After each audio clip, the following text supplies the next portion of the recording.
Too hot for Thomas. It was a baking hot summer on the island of Sodor. The sun was shining brightly. James and Toby were taking children to the seaside. It was a wonderful job. All the engines liked seeing the children's happy faces, and they loved hearing them cheer when they saw the sea. Thomas wished he was taking the children to the seaside, but Thomas was taking a big tank of raspberry syrup to the ice cream factory. Down on the beach, it was very hot, and the ice cream lady was running out of ice cream. And the ice cream lady had run out of ice cream. So when Thomas arrived at the ice cream factory, the factory manager was waiting for him. He cried. Thomas was disappointed. He had lots to collect, and he wanted to take the children to the seaside, said Thomas's driver. So Thomas rushed to the dairy.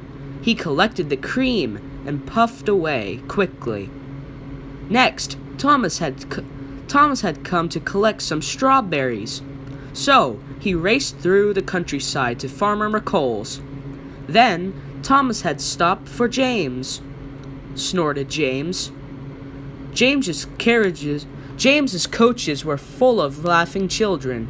They were going to the seaside, moaned Thomas. At last, the crossing was clear and Thomas puffed away. He puffed, so Thomas raced as fast as he could. Soon, Thomas arrived at Farmer McColl's.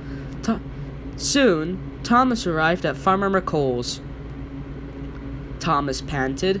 The farm workers loaded his freight cars. Before long, it was filled with plump, ripe strawberries. Thomas chuffed and he raced away. Next, he had to go to the chocolate factory.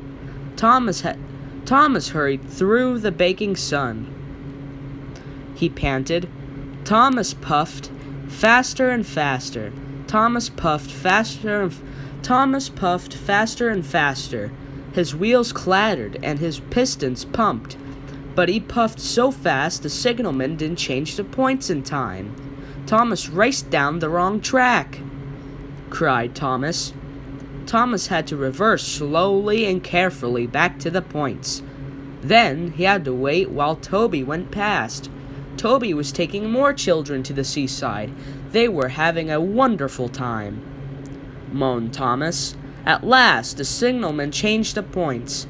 Thomas reversed back onto the track, and soon he was on his way once again. When Thomas arrived at the chocolate factory, it was getting late, cried Thomas. The workmen loaded Thomas's freight car as fast as they could. It was soon filled with heaps of chocolatey cocoa powder. Thomas was ready to go, but the shunters hadn't released the brakes on the freight cars. Thomas pulled as hard as he could, but the freight cars wouldn't move. Puffed Thomas. He heaved, he huffed, and he puffed and heaved so hard. The coupling broke. Thomas shot forward. Cocoa powder flew everywhere, puffed Thomas. After a long time, Thomas's freight cars were ready. The yard manager had released the brakes and Thomas chuffed carefully out of the yard. Finally, the track turned left past the old church. Thomas arrived at the ice cream factory. He thought his job was nearly done, but he was wrong. The factory manager was waiting for him, he said. Thomas was very disappointed. He wished he could take the children to the seaside instead. He wanted to hear them cheer when they saw the sea. Thomas puffed along the coast to the seaside. Sighed Thomas. Percy was waiting at the seaside station, and so were lots of children. They all cheered as Thomas pulled into the station. Thomas was surprised. Puff Thomas, laughed Percy. The children were delighted to see Thomas and delighted to eat the ice cream. Thomas loved seeing the children laugh and cheer.